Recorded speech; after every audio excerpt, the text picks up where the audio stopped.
Okay, now in the last mini lecture, I showed you how we calculated the chi-square, which was 4.453.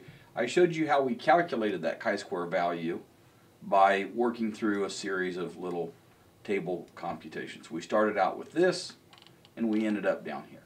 Okay, we ended up down here.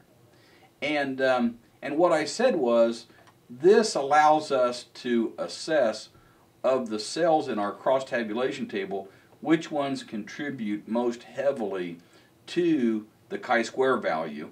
And we actually can do some simple arithmetic and end up here where not only do we know that 1.54 is the largest contributor and 1.39 is the second largest contributor, but of the chi-square value, of the 4.45 chi-square value, 35% of it comes from cell 1,1 and 31% of that comes from cell 1,2. Okay?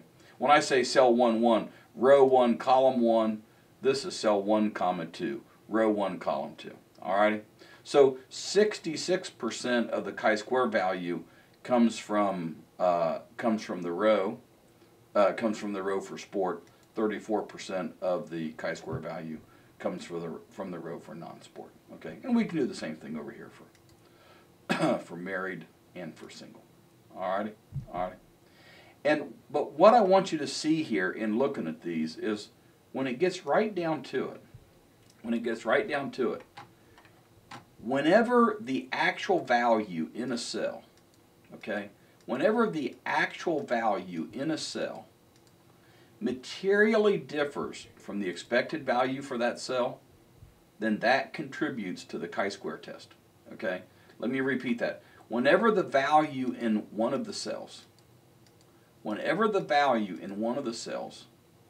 differs materially from the expected value for that cell, then that tells you that that cell is a significant or a material contributor to the chi-square value.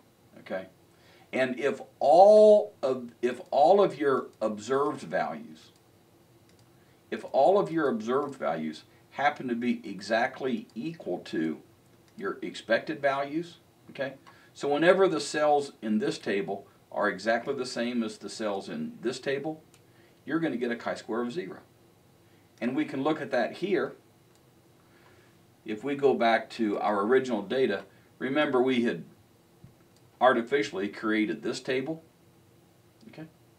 We had artificially created this table. But if we do the chi-square calculation, here we have our observed value. Notice here we have our expected values. The value of 5 in cell 1,1 is equal to 15 times 15 divided by 45. 15 times 15 is 225. 225 divided by 45 is equal to 5. So notice what happens here. Our observed values are exactly equal to our expected values. And anytime your observed values are exactly equal to your expected values, then look what happens. You have zeros dropping out the rest of the way through your whole calculation process. Okay? All right. And again, the reason why I press this is because I want you to understand conceptually what would cause two variables to be related to one another, what would cause two variables not to be related to one another. And working through the arithmetic on these chi-square calculations helps you begin to see that when your expected values are equal to your actual values in your tables, you're going to get a really small chi-square. If they're exactly the same, you'll get a chi-square value of 0. Whereas if your expected values differ substantially from your observed values, if the expected values differ substantially from the observed values, then you're going to get a large chi-square, in this instance here, 4.45, which happens to be statistically significant, which causes us to conclude that we should reject our null hypothesis and conclude that the proportions are statistically significantly different from one another. Thanks.